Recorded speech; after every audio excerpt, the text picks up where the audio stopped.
fazem de mim um instrumento da vossa paz. Onde haja ódio, consenti que eu semei amor. Perdão, onde haja injúria, fé, onde haja dúvida, verdade, onde haja mentira, esperança, onde haja desespero. Luz, onde haja treva, união, onde haja discórdia, alegria, onde haja tristeza.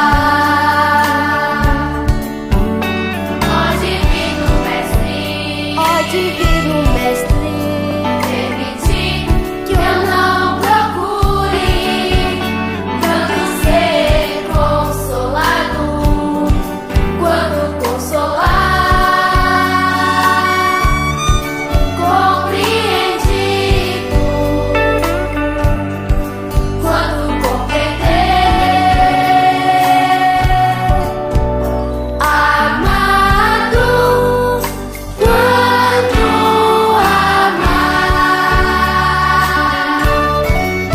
porque é dando e recebemos, sendo humano é que somos perdoados, e morrendo é que nascemos para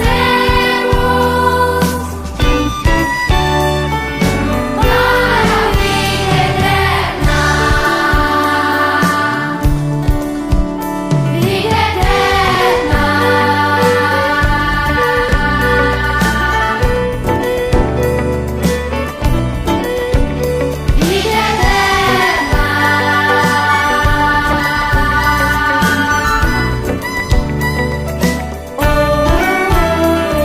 eterna.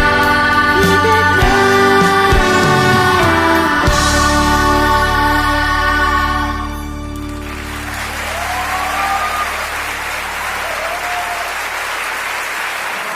Divino amado Mestre Jesus, permaneça hoje e sempre conosco, abençoando sempre a nossa caminhada terrena. Essa semana estamos no capítulo 10 do nosso Evangelho, que nos vem falar: bem-aventurados os misericordiosos. O item de 9 a 10 nos fala: o argueiro e a trave no olho.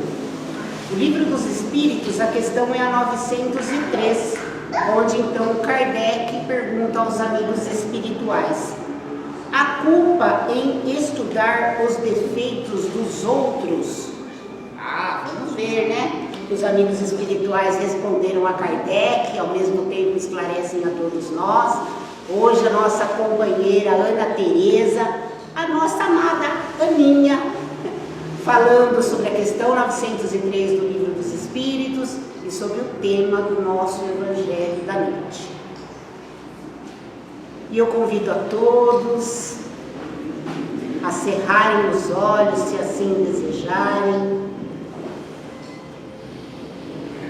nos ligando sempre ao nosso Mestre Jesus.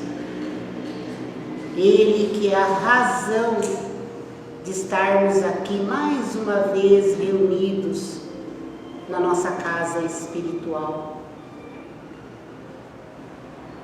E vamos pedindo a Deus, Pai eterno, fonte de todo amor, bondade e misericórdia, dai força e luz em nossos caminhos, paz, harmonia no cumprimento da nossa missão. Pai amado, envia-nos vossos missionários de luz, para que nos auxiliem e nos amparem na caminhada, para que não desanimemos, para que não nos revoltemos contra as provas que colocastes em nosso caminho, para o nosso aprimoramento espiritual. Vós que tudo sabes, sabeis que somos espíritos perfectíveis, carentes de aprendizado, carentes de aprimoramento. Por isso, Pai amado, não nos deixeis nas trevas da ignorância, do não saber, do não entender, do não compreender, nas trevas do rancor e da revolta, do orgulho e do egoísmo. Dá-nos, Pai querido, um coração bom e puro, um coração caridoso, amigo, fraterno, e que de nossos lábios só saiam palavras de consolo, esperança e alegria, e sobretudo sejamos pacientes com todos aqueles que de nós se acercarem. Que seja feita, Pai querido, a Tua vontade, em todo tempo, em todo lugar, em toda eternidade. Trabalhamos sempre em nome do Pai, trabalhamos sempre em nome de Jesus, trabalhamos nas bênçãos e na proteção de Maria, que assim seja.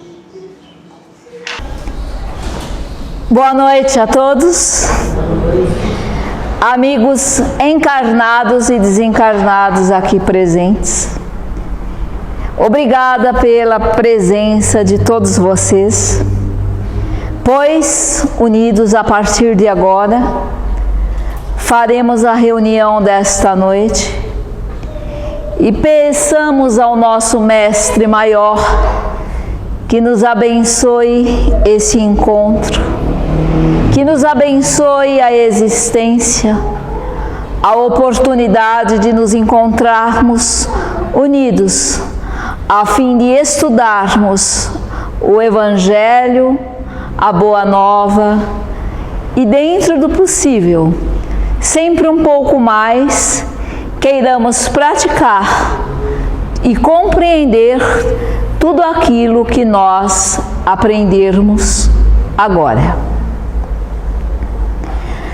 A questão 903 de O Livro dos Espíritos. A culpa em estudar os defeitos dos outros?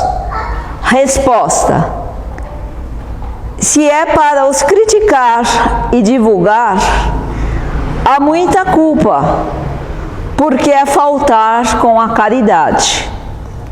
Se é para fazê-lo em seu proveito pessoal e os evitar em si mesmo, isso pode algumas vezes ser útil.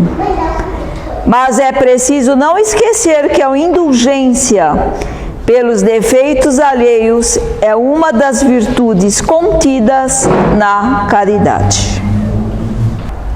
Meus amigos, a pergunta ela é muito objetiva.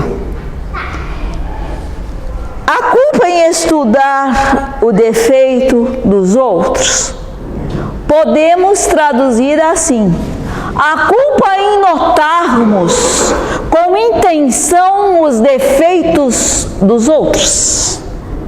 Porque é isso geralmente que nós, eu digo, grande parte da humanidade faz. Nós focamos muito mais os equívocos alheios do que as qualidades. Lembremos daquela cura que Jesus fez dos 10 leprosos e apenas um voltou para agradecer. E a humanidade ainda continua assim, um tanto ingrata, um tanto perfeccionista, mesmo não sendo perfeita. E nós observamos e notamos e criticamos com muita facilidade aquilo que nós julgamos equívoco alheio. No entanto, nós não julgamos com a mesma facilidade os nossos defeitos. Por que será? Ainda somos egoístas, orgulhosos, vaidosos em excesso e pouco humildes. Porque a pessoa mais humilde, mesmo com os olhos da realidade, ela enxerga bondade também na atitude das pessoas. E convém lembrar que nós não temos autoridade moral para julgarmos ninguém, seja quem for. O nosso mestre maior, digamos assim, o supra-sumo, aquele que teria todas as condições morais para julgar as pessoas, não fez assim. Isso nos prova que com ele nós devemos caminhar ao encontro da caridade moral, não sendo conivente com o erro. No entanto, sendo mais indulgentes para com o semelhante, em compreendermos que nós também temos os nossos equívocos e muitas vezes os cultivamos e necessitamos de uma cota de paciência e de tolerância alheias para conosco. E disso nos esquecemos muito rapidamente, quando convém lembrar dessas características que ainda nos são próprias.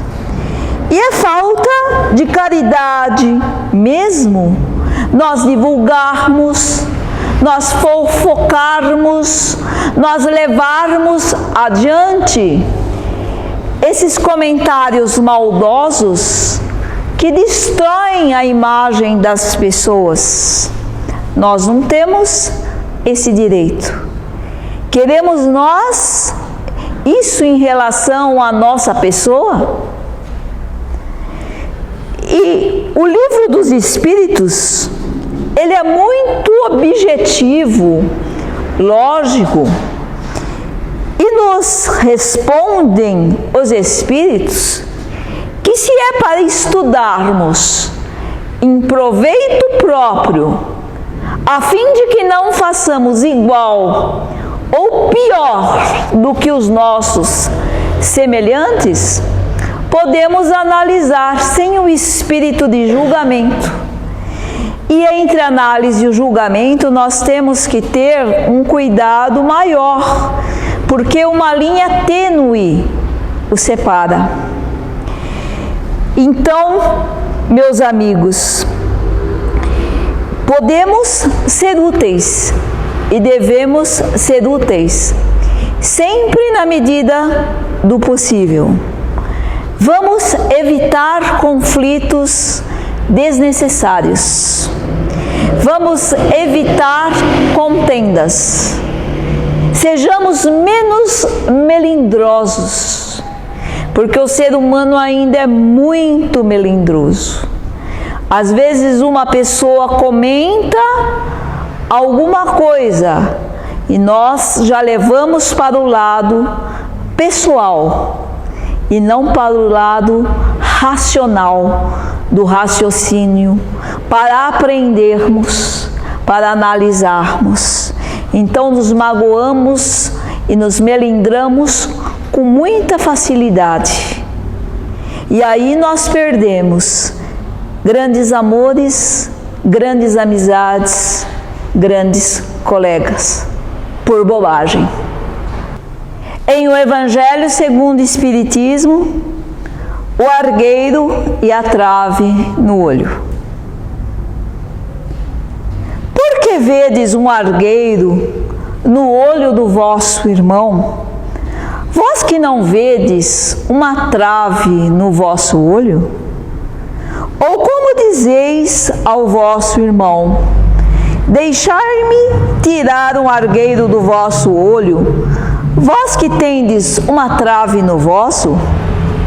Hipócritas, tirai primeiramente a trave do vosso olho, e então vereis como podereis tirar o argueiro do olho do vosso irmão. Mateus. Um dos defeitos da humanidade é ver o mal de outrem antes de ver o que está em nós. Para julgar-se a si mesmo, seria preciso poder se olhar num espelho, transportar-se de alguma sorte para fora de si e se considerar-se uma outra pessoa, perguntando-se: que pensaria eu se visse alguém fazendo o que eu faço? Às vezes nós perdemos tanto nosso tempo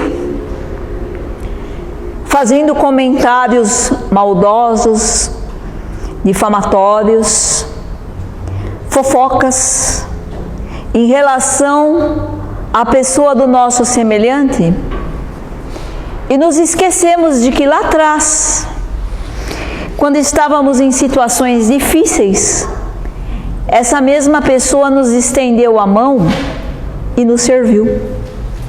E às vezes não foi apenas uma vez, mas várias vezes.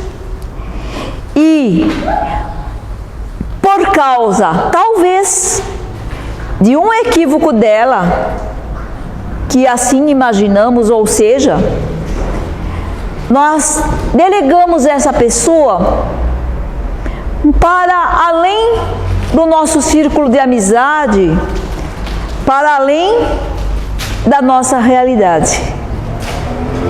E nos esquecemos de que o mundo dá voltas. E quem ofendemos hoje pode ser o nosso advogado no amanhã. Possa ser aquela única pessoa que com misericórdia, através da misericórdia divina, venha nos socorrer. E nós vamos nos surpreender e nos envergonhar diante daquela criatura tão ofendida e agora tão generosa. E nós vamos nos envergonhar mais uma vez de recordar aquilo que dissemos, aquilo que fizemos ou aquilo mesmo que vibramos. E Jesus é muito claro quando ele diz: hipócritas, tirai primeiramente a trave do vosso olho. Quer dizer, procure você em primeiro lugar. Procuremos nós em primeiro lugar nos melhorarmos como pessoa, para depois analisarmos a conduta alheia. Quem somos nós para julgar alguém? Se o Mestre nos aconselhou a perdoar, não só 7 vezes, mas 70 vezes 7 vezes. E quem é de nós que já não precisou de uma cota de paciência, de tolerância, de desculpa e de perdão de outro alguém? Acho que todos nós. E se não temos essa autoridade moral para aprontarmos o dedo em riste, entre parênteses, né, ao nosso semelhante, como é que fica a nossa situação espiritual diante da própria consciência quando assim agimos? E nos esquecemos de tirar a trave, o orgulho, a paixão doentia, o ciúme doentio e tantos outros sentimentos menos felizes do nosso espírito, e somos capazes de falar, de macular a imagem de outrem? Que espécie de cristão ou de cristã são essas pessoas ou nós mesmos? Quando é que nós vamos entender que conviver é arte e ciência do comportamento que se aprende a todo instante, a todo momento. Porque conviver é uma arte.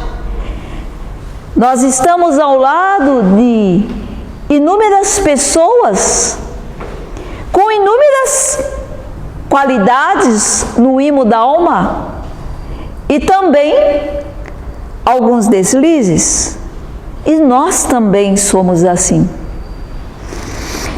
Por isso a convivência constitui um desafio, uma razão da sua complexidade.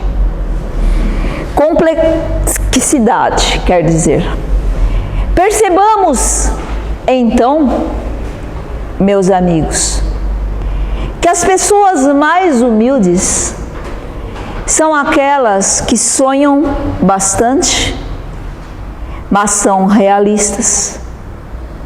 E no seu coração e nos seus olhos trazem a bondade e não a ilusão e o orgulho que maculam o espírito daquele que o segue e que deturpa a imagem do nosso semelhante. E nós nos esquecemos da trave do nosso olho e queremos tirar o argueiro do olho do nosso irmão. E nós queremos consertar as pessoas como se isso fosse possível. E nós queremos que elas ajam como nós queremos, como se isso também fosse possível. Lê do engano. Ninguém é de ninguém. Ninguém muda a ninguém, a não ser a própria pessoa quando se conscientiza e quer uma mudança. E percebemos que não temos ação direta sobre o pensamento dos outros, sobre a vontade dos outros. E é preciso um certo ou uma certa humildade para compreendermos isso e não tornarmos a vida do nosso semelhante um tormento. Porque o amor é um sentimento que liberta. O amor não traz consigo algemas, porque essas algemas são muito temporárias, são muito efêmeras. Ninguém consegue sobreviver e viver num relacionamento sufocado, cobrado, humilhado. Ninguém consegue viver num relacionamento bem chantageado, manipulado. E nós nos esquecemos de que as pessoas cansam dessas situações em algum momento e rompem qualquer tipo de vínculo com o chantagista emocional, com o manipulador, que são essas pessoas que sempre denotam, alastram, comentam os equívocos alheios e tentam esconder o que não podem ocultar por muito tempo, que são os próprios equívocos. Porque uma hora as máscaras caem. E nós vamos ver que o convívio, ele deve ser destituído de todo tipo de abuso, de exploração, de desrespeito, de manipulação, se quisermos viver bem com as pessoas. Ou corremos o risco de continuar ou de permanecer sozinhos. Ou pior, solitários. E vem Joana de Ângeles através do Divaldo Franco e nos diz que o ser solidário não se encontra solitário. Então vamos pegar o aspecto geral do Evangelho e entender que quando nós observamos demais aquilo que nós consideramos equívoco alheio, muitas vezes nós estamos precisando, como disse aqui nas linhas do Evangelho, nos encontrarmos diante do espelho e ver a nossa própria imagem, sem o sentido de nos subestimarmos e sem o sentido de nos exaltarmos, o sentido de realmente enxergar quem somos. Espíritos em aprendizado, espíritos em evolução, que precisamos nós transmutar alguns conceitos e sentimentos equivocados para conceitos e sentimentos melhores, mesmo que gradativamente. E é gradativamente. A natureza não dá saltos. E cultivarmos aquilo que já conquistamos de bom, porque já conquistamos muita coisa boa, já conquistamos pensamentos bons, já conquistamos qualidades, já conquistamos vibrações, conhecimentos melhores, e cabe a cada um dar rumo certo a tudo aquilo que conquistou, a tudo aquilo que trouxe para si, a tudo aquilo que fez por merecer. E nós fizemos, e nós fazemos, e todos nós vamos fazer, com toda certeza. Uns caminhando um pouco mais adiante, mais rápido, outros ali no meio termo com a maioria, e alguns mais atrás.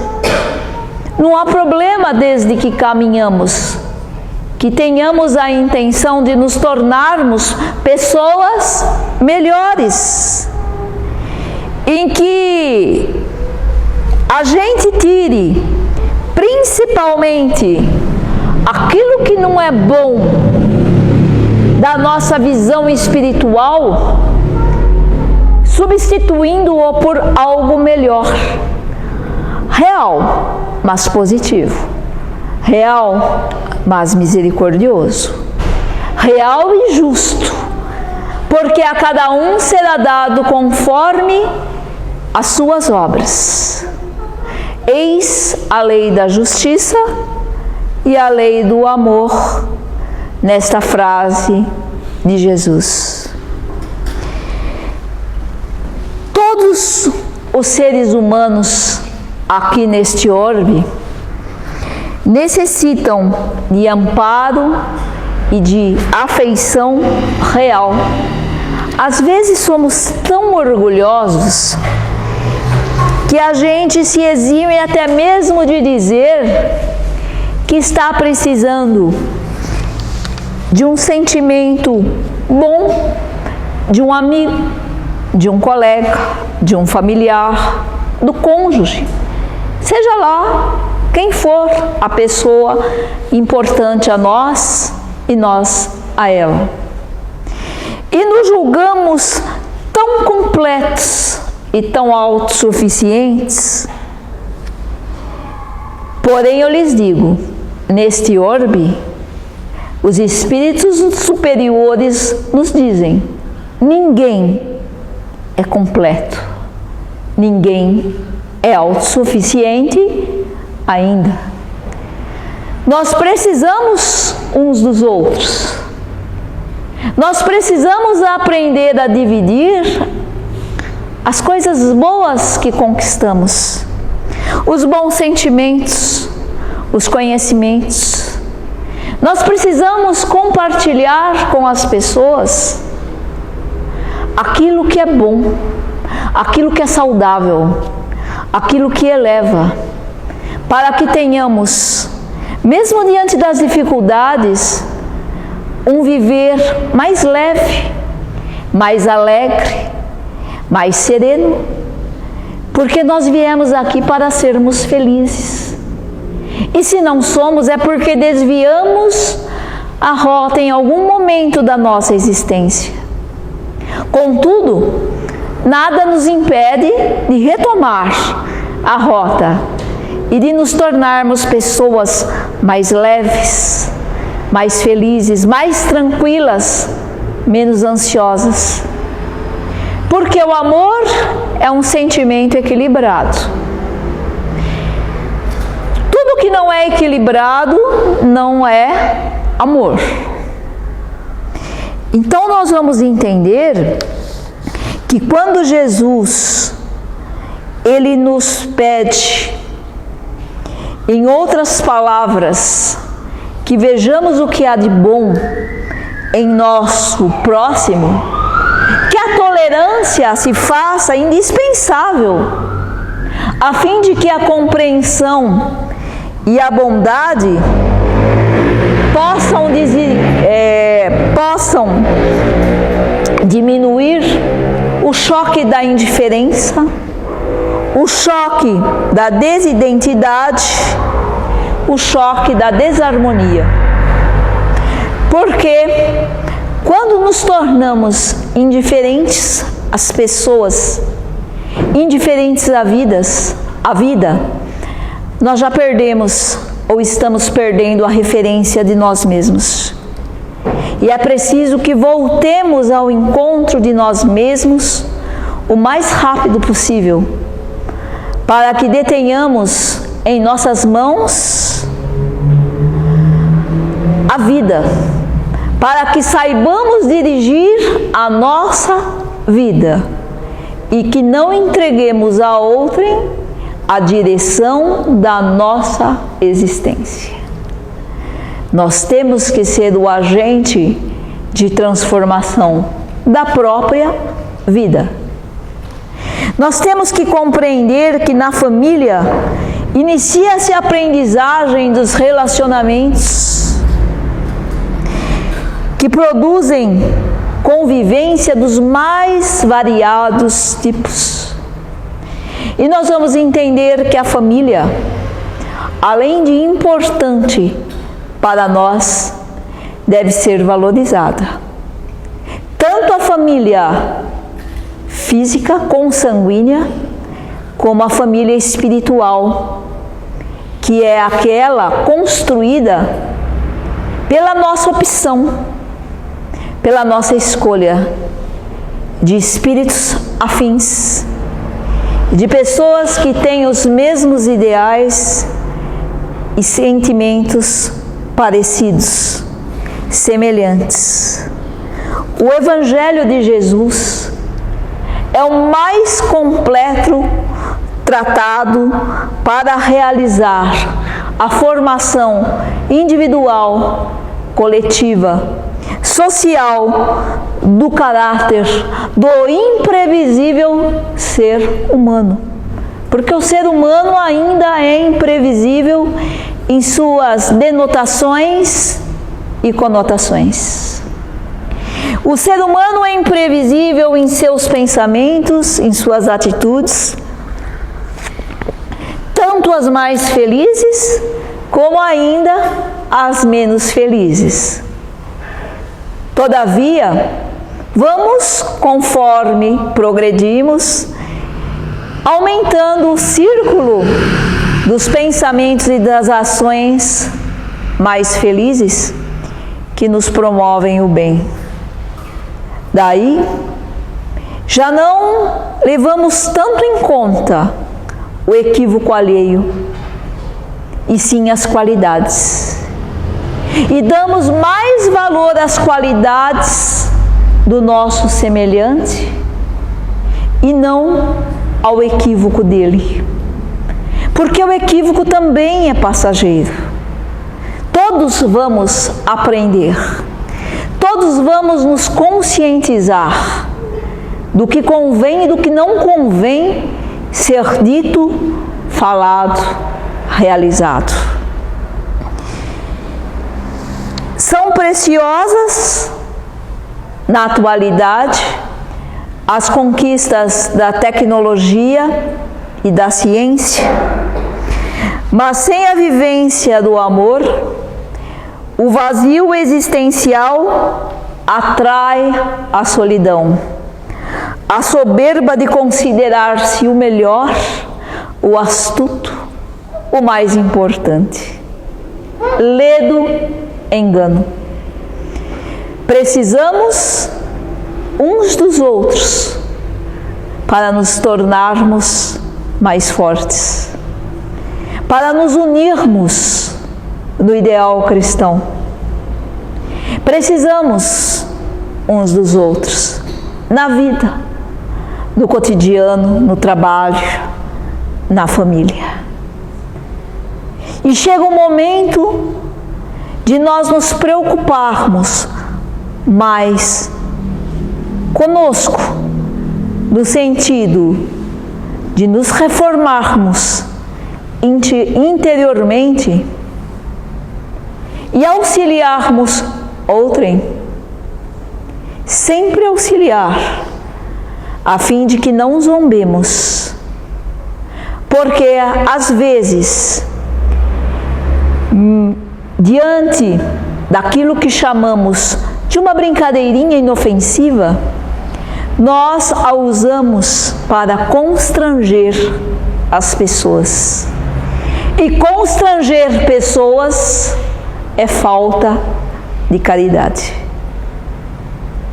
Se a gente tem um problema com alguém, deixa a cabeça esfriar, como diz o povo. Silêncio interior, calma. Se for o caso, a gente conversa. Em particular, a plateia não precisa saber. Ninguém, nesse caso, deve ser o espetáculo de outrem. Que conversemos em particular e defendamos sempre as pessoas em público, com os olhos da misericórdia, com os olhos da bondade, com a palavra que incentiva. E que neste instante, o nosso meigo Rabboni possa nos abençoar, nos fortalecer, nos trazer o bom senso, a lucidez e a caridade em nossos corações, para que nos tornemos pessoas melhores e, como pessoas melhores, serviremos melhor Jesus, compreendendo e vivenciando melhor também o Evangelho. Boa noite a todos e viva Jesus, que é a luz do mundo.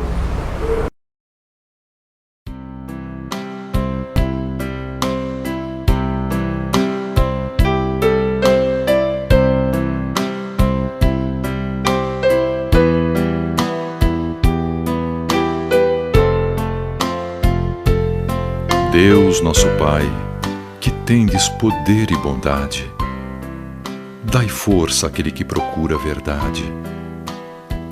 Ponde no coração do homem a compaixão e a caridade. Deus, dai ao viajor a estrela guia, ao aflito a consolação, ao doente o repouso. Pai, dai ao culpado o arrependimento, ao espírito a verdade, à criança o guia, ao órfão o pai. Senhor, que vossa bondade se estenda sobre tudo o que criastes. Piedade, Senhor, para aquele que não vos conhece, esperança para aquele que sofre.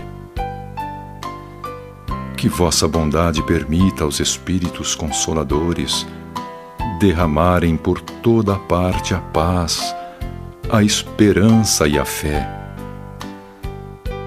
Deus, um raio, uma faísca do vosso amor pode abrasar a terra.